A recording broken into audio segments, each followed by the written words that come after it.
मिस्र का नाम सुनते ही दिमाग में जो सबसे पहली इमेज उभर कर सामने आती है वो है यहाँ के शानदार पिरामिड्स।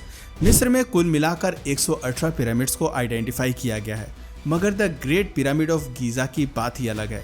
ये दुनिया के 7 अजूबों में शामिल है। ऐसा माना जाता है कि ये पिरामिड करीब 4500 साल पुराना है, लेकिन इससे जुड़े कई ऐसे रहस्य हैं जो आज भी अनसुलझे हैं।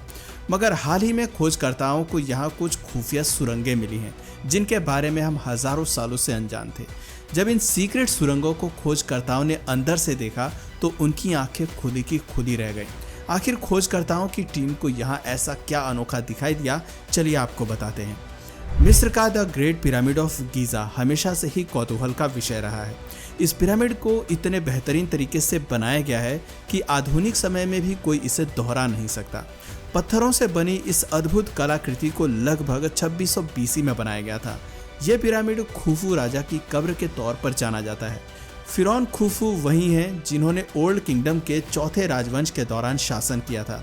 मिस्र का सबसे बड़ा पिरामिड कहलाने वाला ये पिरामिड कभी 481 फीट ऊंचा हुआ करता था, मगर वर्तमान में इसकी हाइट केवल 454 फीट ही रह गई है। हालांकि लोगों में इसके प्रति दीवानगी अभी भी बरकरार है। खैर, आपको बता दें कि इस पिरामिड के नज़दीक में एक और पिरामिड है जिसे खाफरे का पिरामिड कहते हैं। दरअसल खाफरे ग्रेट पिरामिड के निर्माता खुफू के पुत्र थे। मौजूदा समय में इस पिरामिड की हाइट 448 फीट है।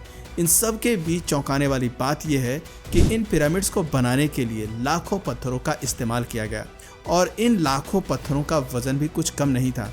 एक पिरामिड को बनाने के लिए लगभग 2.3 मिलियन स्टोन ब्लॉक्स का यूज़ किया गया है और इन स्टोन ब्लॉक्स में से प्रत्येक का वजन औसतन 2.5 से 15 टन है।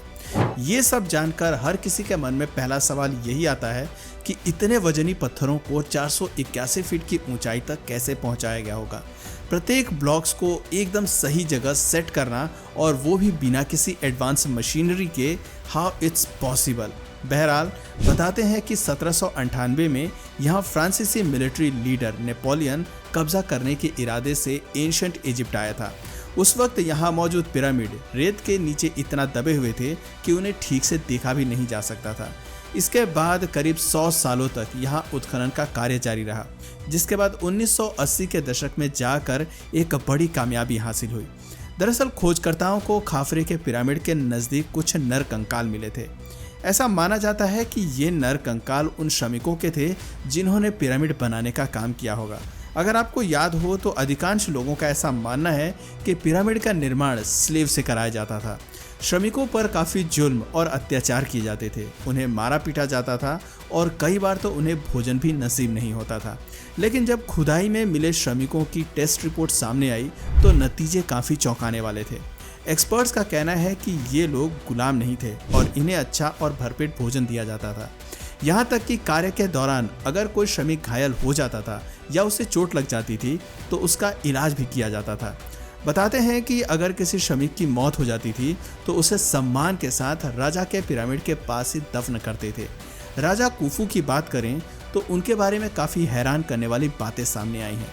जैसा कि हम सभी जानते हैं कि पिरामिड में राजा के शव को मम्मी के रूप में सहेज कर रखा जाता है। मिस्र के कई राजाओं और उनकी मम्मी समेत कई मूर्तियां खोजी जा चुकी हैं। जब पिरामिड में राजा खुफू की मम्मी को खोजा गया तो वहां खोजकर्ताओं को उनकी मम्मी नहीं मिली और ना ही किसी तरह का कोई स्टैचू। काफ़ी समय बाद खोजकर्ताओं को किंग खुफू का ये छोटा सा स्टैचू प्राप्त हुआ जो अब काहिरा के म्यूजियम में रखा हुआ है। आपको बता दें कि ये स्टैचू भी महज एक उंगली के आकार का जितना था। इसके पीछे ये तर्क दिया जाता है कि राजा की मृत्यु के बाद मिस्र का ये इलाका चोर और लुटेरों का ठिकाना बन गया था। इस वजह से पिरामिड के निर्माण और उससे संबंधित लिखित दस्तावेज का कोई अता पता नहीं है, मगर शोधकर्ताओं ने भी उम्मीद नहीं छोड़ी। आर्कियोलॉजिस्ट को पिरामिड स्थल से करीब 200 किलोमीटर की दूरी पर लाल सागर के पास एक प्राचीन सी पोर्ट नजर आई, जिसे लेकर कयास लगाए जा रहे थे कि राजा खुफू के दौरान इसका इस्तेमाल किया जाता होगा। इस जगह को देखकर ऐसा लगा जैसे यहाँ एक साथ हजारों लोगों के रहने की व्यवस्था थी। इसके अलावा यहाँ कुछ अजीब तरह के पत्थर भी नजर आए जो कुछ इस तरह दिखाई देते थे। ये सब देखकर आर्कियोलॉजिस्ट को कुछ कहानी समझ में आने लगी थी। उनका कहना था कि प्राचीन मिस्र में समुद्र किनारे नावों को बांधने के लिए पत्थरों में इस तरह छेद किए जाते थे, जिन्हें आप बोट एंकर्स कह सकते हैं। इन पत्थरों में रस्सियां फंसाकर बड़ी बड़ी नाव को बांधने का काम किया जाता होगा। खोजकर्ताओं को यहाँ काफी संख्या में स्टोन के बने बोट एंकर्स मिले थे, जिन्हें देखकर ये अनुमान लगाया जाता है कि 4500 साल पहले ये जगह प्राचीन मिस्र वासियों के लिए बंदरगाह की तरह काम करती थी। ये सब जानकारी मिलने के बाद खोजकर्ताओं की उम्मीदों को मानो जैसे पंख लग गए। उन्होंने खोज जारी रखी और आखिर में उन्हें इस सी पोर्ट से कुछ किलोमीटर की दूरी पर एक टीला मिला जो लाइमस्टोन का था। खुदाई करने पर इस लाइमस्टोन के टीले के नीचे कुछ सुरंगें नजर आईं, जिन्हें देखकर खोजकर्ताओं को काफी आश्चर्य हुआ। बताते हैं कि इन सुरंगों के एंट्रेंस को बड़े बड़े पत्थरों की मदद से बंद किया गया था। ऐसा करने के पीछे क्या मकसद था, चलिए आपको बताते हैं। दोस्तों, ऐसा माना जाता है कि यही सुरंगें हमें पिरामिड के रहस्य को समझने में मदद कर सकती थी, या फिर यूं कहें कि इन्हीं हिडन रूम्स में गीजा ऑफ पिरामिड के हजारों साल पुराने राज दफन थे, जिनसे पर्दा उठाने का समय अब आ चुका था। हालांकि शुरुआत में ऐसा लगा कि इन सुरंगों को नाव को छिपाने के लिए बनाया गया होगा, ताकि लुटेरे उन तक न पहुंच सके। पर दोस्तों, ये कहानी केवल यहीं तक सीमित नहीं थी, बल्कि इसकी जड़ें और भी गहरी थी। जब इन सुरंगों के बाहर लगे पत्थरों को हटाकर खोजकर्ता सुरंग में दाखिल हुए, तो अंदर के नज़ारे को देखकर उनकी आंखें खुली की खुली रह गईं। खोजकर्ताओं को यहाँ एक बड़ा स्टोर रूम मिला, जहाँ एंशिएंट इजिप्ट समेत पिरामिड से जुड़ी कई अहम बातें पता चली। हालांकि उन्हें यहाँ कोई नाव तो नहीं मिली, मगर उनके कुछ हिस्से यहाँ से प्राप्त किए गए थे। सबसे अहम बात, यहाँ की दीवारों और पत्थरों पर किंग कुफू का नाम लिखा नजर आया। इन पत्थरों पर लिखा था कि कुफू जो हमारे खुदा हैं, हमारी रक्षा करें। इस बात से साफ होता है कि प्राचीन मिस्र के लोग राजा को अपना खुदा यानी कि भगवान मानते थे। वो उनके लिए सबसे बढ़कर था और ये लोग जहाँ भी रहते थे वहाँ अपने भगवान का नाम जरूर लिखते थे।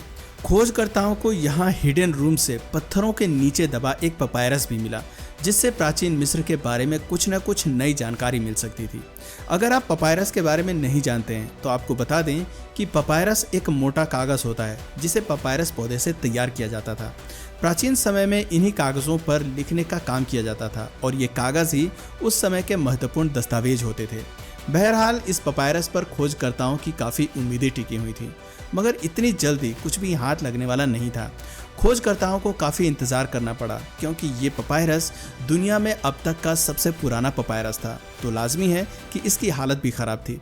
इस कारण शोधकर्ताओं के सामने दो चुनौती खड़ी थी।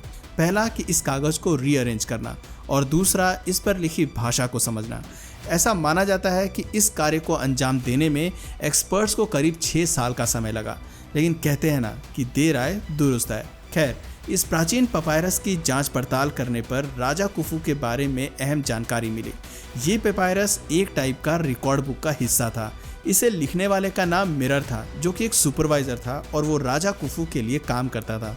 इस रिकॉर्ड बुक में सुपरवाइजर अपना और अपने अंडर में काम करने वाले कर्मचारियों के दैनिक कार्य का लेखा जोखा लिखता था। रिकॉर्ड के मुताबिक सुपरवाइजर के अंडर में करीब 40 वर्कर काम करते थे। आपको बता दें कि एंशिएंट इजिप्शियन शब्दों की बजाय चित्रलिपि का इस्तेमाल किया करते थे। शायद इसी वजह से शोधकर्ताओं को इसे समझने में इतना वक्त लगा। इस सुपरवाइजर की जिम्मेदारी कॉपर को लाना और ले जाना था। इस कार्य के लिए उसके साथ 40 मजदूर भी काम करते थे, क्योंकि ये कार्य किसी अकेले की बस की नहीं थी। इसके बाद इन कॉपर्स को गधों पर लाद कर उन्हें नील नदी तक पहुंचाया जाता था और फिर यहाँ से कॉपर को नाव में रखकर पिरामिड साइट पर पहुंचाने का कार्य करते थे। रिसर्चर्स बताते हैं कि ये लोग सिनाई प्रायद्वीप जाकर वहाँ से कॉपर लाने का काम करते थे। सिनाई तांबे की एक अच्छी खदान माना जाता है। ऐसा माना जाता है कि सिनाई से इतनी ज़्यादा मात्रा में कॉपर लाया जाता था कि अगले 2 साल तक ज़रूरत नहीं पड़ती थी। इसलिए कर्मचारी अपनी नाव को खोलकर सुरंग के इस सीक्रेट रूप में छुपा देते थे। आप भी सोच रहे होंगे कि पिरामिड में तो अधिकतर लाइमस्टोन का इस्तेमाल किया गया है, तो फिर इतने सारे कॉपर को क्यों लाया गया? तो दोस्तों, इसका जवाब है औजार बनाने के लिए कॉपर का यूज़ किया जाता था, जिसकी मदद से बड़े बड़े और मजबूत पत्थरों के ब्लॉक्स को काटा जाता था। आपको बता दें कि पिरामिड की आउटर कंस्ट्रक्शन के लिए अच्छी क्वालिटी के फाइन लाइमस्टोन की ज़रूरत थी, जिन्हें गीज़ा के दक्षिण पूर्व में तूरा खदानों से लाया गया था। अनुमान है कि अकेले ग्रेट पिरामिड के लिए 67,390 क्यूबिक मीटर फाइन तूरा लाइमस्टोन का उत्खनन किया गया था। तूरा में मौजूद बड़ी बड़ी चट्टानों को काटने के लिए तांबे से निर्मित औजारों की मदद ली जाती थी।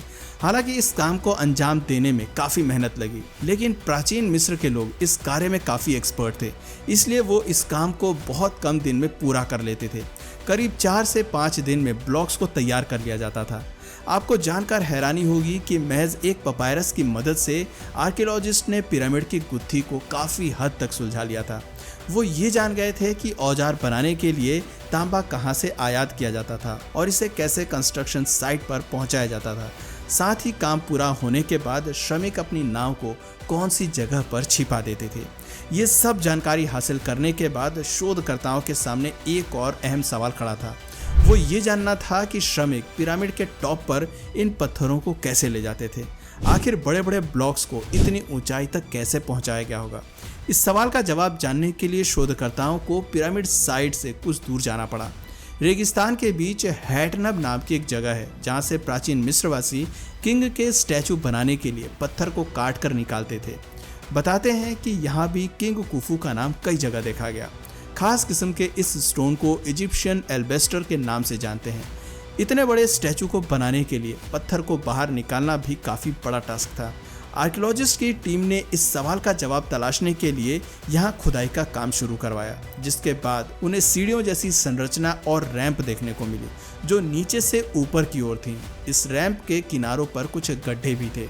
ये सब देखकर शोधकर्ताओं को समझने में ज़्यादा देर नहीं लगी। इस रैंप के दोनों तरफ सीढ़ियाँ भी बनी थीं, जिन पर मजदूर चलते थे और इन गड्ढों पर लकड़ी से बने मजबूत पिलर्स फिट किए जाते थे। पहले स्टोन को बांधा जाता था और फिर इन पिलर्स में मोटी मोटी रस्सी बांधकर उन्हें रैंप पर खींचा जाता था। लकड़ी के पिलर्स पुली की तरह काम करते थे। इस कार्य को अंजाम देने के लिए काफ़ी श्रमिकों की ज़रूरत पड़ती थी। दोस्तों, इस तरह शोधकर्ताओं ने इस गुत्थी को सुलझा लिया कि पिरामिड की ऊंचाई तक स्टोन ब्लॉक्स को किस तरीके से पहुंचाया गया था। ऐसा माना जाता है कि पिरामिड का बेस तैयार करने के बाद इसी तरह के रैंप और सीढ़ियों का निर्माण किया जाता होगा, जिसके बाद पत्थरों को पिरामिड की ऊंचाई तक पहुंचाने में आसानी होती थी। पत्थरों को खींचने के दौरान उसके नीचे रेत भी डाली जाती थी ताकि स्टोन और रैंप दोनों ही खराब ना हो। पिरामिड निर्माण का काम पूरा होने के बाद उस रैंप और सीढ़ियों को खत्म कर दिया जाता था। तो दोस्तों, इस तरह मिस्र में शानदार पिरामिड का निर्माण किया गया था, जिन्हें देखने के लिए पूरी दुनिया से लोग यहाँ पहुँचते हैं। उम्मीद है आपको ये जानकारी पसंद आई होगी। दोस्तों, आप में से किस किस का ड्रीम है पिरामिड को देखने का, नीचे कमेंट सेक्शन में ज़रूर बताइए। और अगर इस वीडियो से आपको कुछ नया जानने या सीखने को मिला या फिर इंटरेस्टिंग लगा तो प्लीज़ इस वीडियो को एक लाइक करके अपने फ्रेंड्स और फैमिली में इसे ज़रूर शेयर करें। और यदि आप इस चैनल पर नए हैं तो प्लीज़ इस चैनल को सब्सक्राइब करके बेल नोटिफिकेशन आइकन को ऑन कर लीजिए, ताकि हमारे आने वाले वीडियोज़ आप मिस ना करें। मिलते हैं फिर किसी वीडियो में नए टॉपिक के साथ, तब तक के लिए नमस्कार।